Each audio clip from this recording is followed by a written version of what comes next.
Oh, hey. Yeah, it has been a bit since I uploaded. A lot has happened. Yeah, I think I got through maybe nine-ish recordings or so. I did a community post and may have mentioned it on Twitter. Why haven't I edited them? Well, I guess I have been thinking about how I want to move forward with the projects. It's just, yeah, I guess there is something wrong. Normally, I can act as if I'm unaffected by sadness and put on a face and enjoy being me in character, but sometimes the facade breaks and I can't do much of anything. Yeah, it's something I've always struggled with. It's hard to hold a job or be consistently creative that way. What's affected me?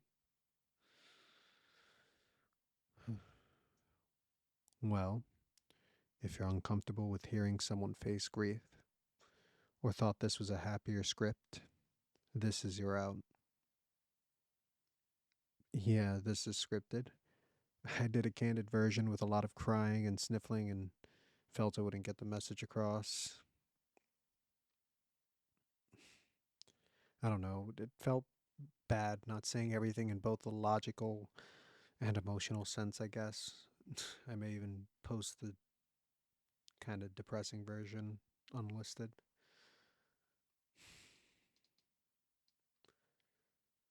When I read these stories of love, triumph, tragedy, and grief throughout the scripts, I feel entwined with the emotions of a character. Yeah, something like that. But now I feel like a character in my own life, and I'm forced to live under the thumb of tragedy. Eh, well, you probably don't know him, but his name was Scott, though I called him Stubsy. Yeah, he's a part of my long history of making content and honestly an all around great guy. Oh, why Stubbsy? Well, it was a shorthand for Stubzington, a name he used as long as I knew him. It's a genuinely interesting story. Yeah, I'll tell. He loves talking about it and would get a kick out of bringing it up on or off stream. The way he put it, he was a snot nosed kid who wanted to feed horses and got a little too close while he was there with his family. Anyway, the horse wants the food and the horse goes chomp. Stubbsy's finger was also chomped. And while it was cleanly chopped off, it healed over and he had a little stub. Well, yeah, since it healed well and he had that little stub, he went with the moniker Stubzington. Stubbs or Stubbsy, depending on who you ask. Mm-hmm. Seriously, it was pretty wild. We met early on before I even did ASMR readings. I used to actually do SCP videos on YouTube for a while, especially during COVID times when we were talking. That's old news. It was 2020, so the end times. One of my friends, Ari, got deeply involved in streaming, and he decided to raid someone named Prince Devi, a VTuber at the time. They were both streaming Subnautica, and over time, those people whose chat we hung out in had become close friends. Yeah, Twitch is just the business of friendships. Everyone choosing who to hang out with because of numbers or what they could get out of it. Though it felt less like that with this group. We hung out online and offline. My in real life friend group had kind of become deeply ingrained with Debbie's IRL friend group, and it was nice. Yeah, there was Stubbs, Branny, Debbie, Goatnick, and Jazz. They were all good friends and big nerds like myself. We talked D&D, video games, SCPs with my interests, horror, YouTube drama, and weird history or whatever came to mind. Yeah, I guess that is a lot of random names, but really it's just to bring context to how many people were already connected as I was befriending Stubbsy. Only Debbie streamed at the time, so he had no real reason to make contact, I guess. We knew of each other, but we didn't know each other, I guess. Over time, I ramped up how much I streamed and how involved I got. I near fully abandoned SCP readings and committed to learning how to stream, how to make bots, how to do cool effects, navigating Discord, you know. And with a drawing tablet I got gifted by Ari, I made assets and had fun drawing. I did all the streamer things. Well, you know, gaining all this knowledge, eventually, Stubbs decided he wanted to stream. And he had the support from Devi on a lot of things, but Devi didn't have like my autistic level of fascination with all the programs, so he referred him to me to learn how to use some things. I remember recommending him Krita and a few other programs off and on and how to use a Nightbot. Yeah, we basically bonded over art, streaming, and shit posts. He eventually revealed the reason he got so into drawing and art. It was to unveil his perfect creature, the Honda.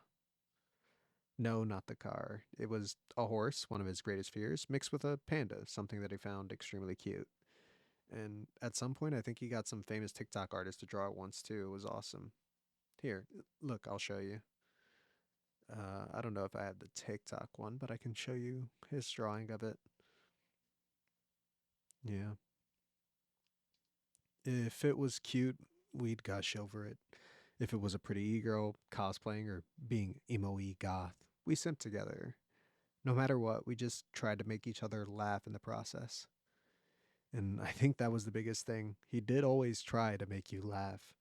Honestly, the first few months I knew him, I thought he was gay because he kind of had this very flamboyant, bombastic voice and this perfect laugh that would just make you want to be around him. And he was very loving. And now that's gone. And I miss him. Stubbs was someone I shared a lot of time with, on stream and off stream. Some of my fondest moments would simply be sitting there in Discord watching one of my IRL friends, Matt, along with Branny, part of the Devi team, and Stubbs himself, playing war games or Hunt Showdown together. Another friend of mine, Ika, played Hunt a lot too, and they would always watch movies, Stubbsy and her, very early on in the friendship. They'd eventually become besties, and Stubbsy solidified himself as a truly lovable, charismatic, and hilarious friend to near every person in my life over the years. Every single person who met him feels the same. So it hit them hard too. All of us miss him so much, and I can't even think straight or focus on anything without beginning to reel from grief again. He was an edgier character, aware of his degrading health and the difficulties he faced, but no matter what, he tried to face them with a smile. Friends were a solace to him. He'd lean on us, but more than anything, he found happiness being with us too. He never stood down for long. Well, most of the group gathers in the tavern chat. It's a Discord for all of us D&D and streamer nerds to gather and shoot the shit. He had been part of a huge he had been a huge part of a D&D campaign with several of my friends. I never got the opportunity to play with him. I heard lots of stories though. He played characters who would do insane things and would always be making a joke no matter how tense. Even when larger than life, his characters were true to him, a force of joy in the darkest times, bringing levity where most would assume there's none. He was the host of the Pinku Squad, a team of cute pink character VTubers like Usa Usachu, Humble Hime, and Squeaka, back when he was super into Siege and trying to help boost his friends while finding a way to spend time with them. When I say Twitch is the business of friendship, it really does feel that way. But Stubbs basically ran a charity. Every moment he felt he could bring levity or joy to one of his friends, I truly felt like he did. If he saw something that reminded him of you, he let you know. It was always about making everyone smile and being with friends.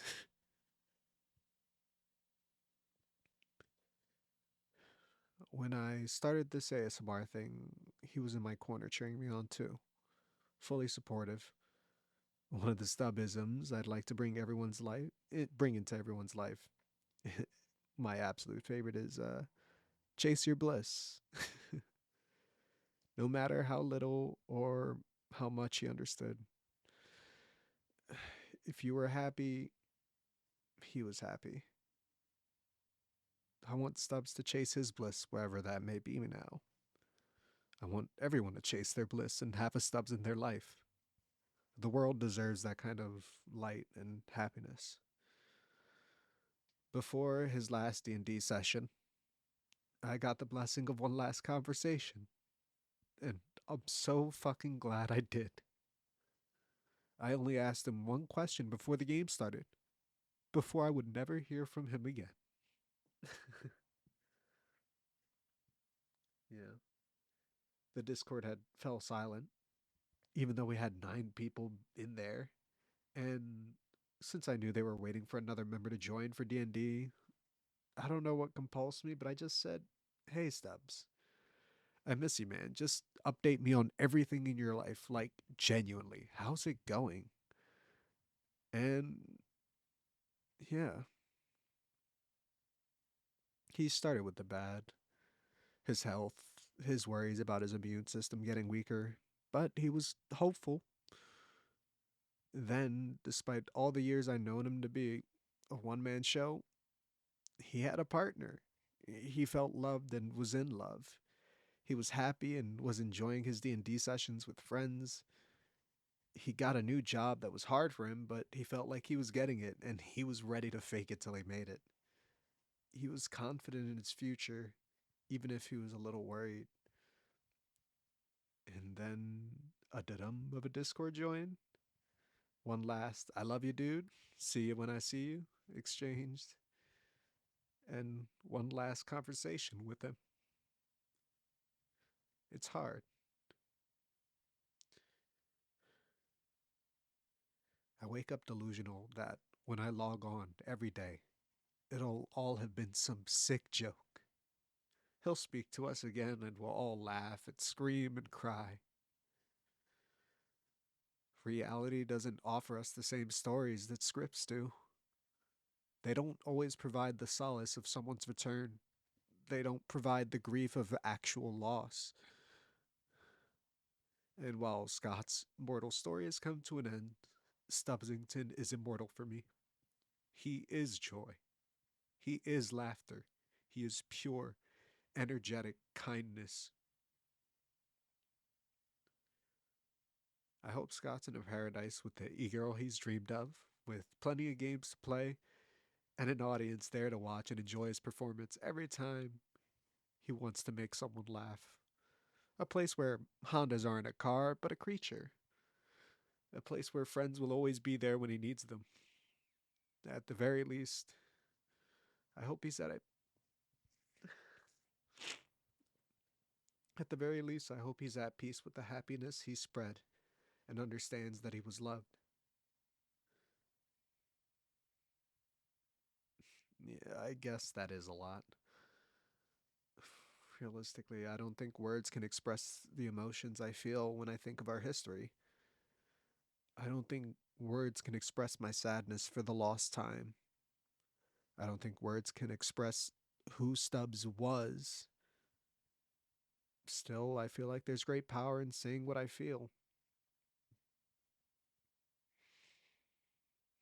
Neither he nor I are religious, but I do think it's important to be remembered, to be immortalized. I think every time someone has a positive thought, memory, or story to tell, whatever system or afterlife you believe in, well, take that into account.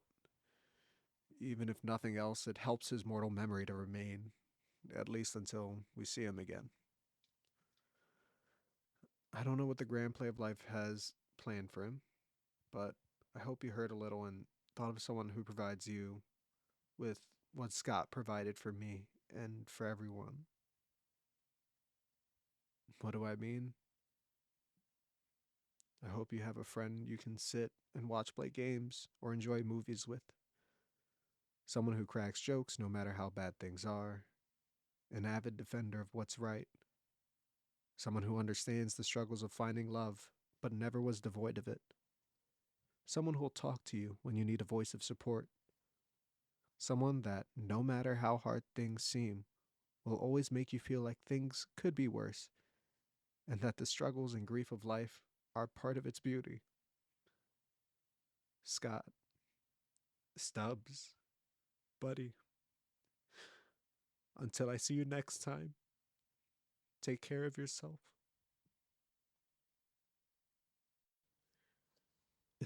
This is recorded after I finished editing the first audio to clean it up, and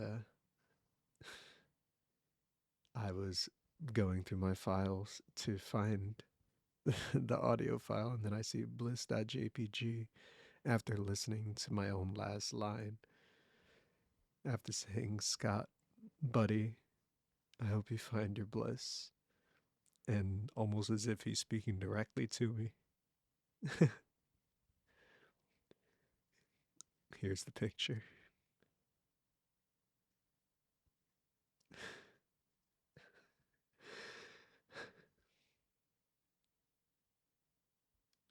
Take care of yourselves. Hug your friends. Bye bye.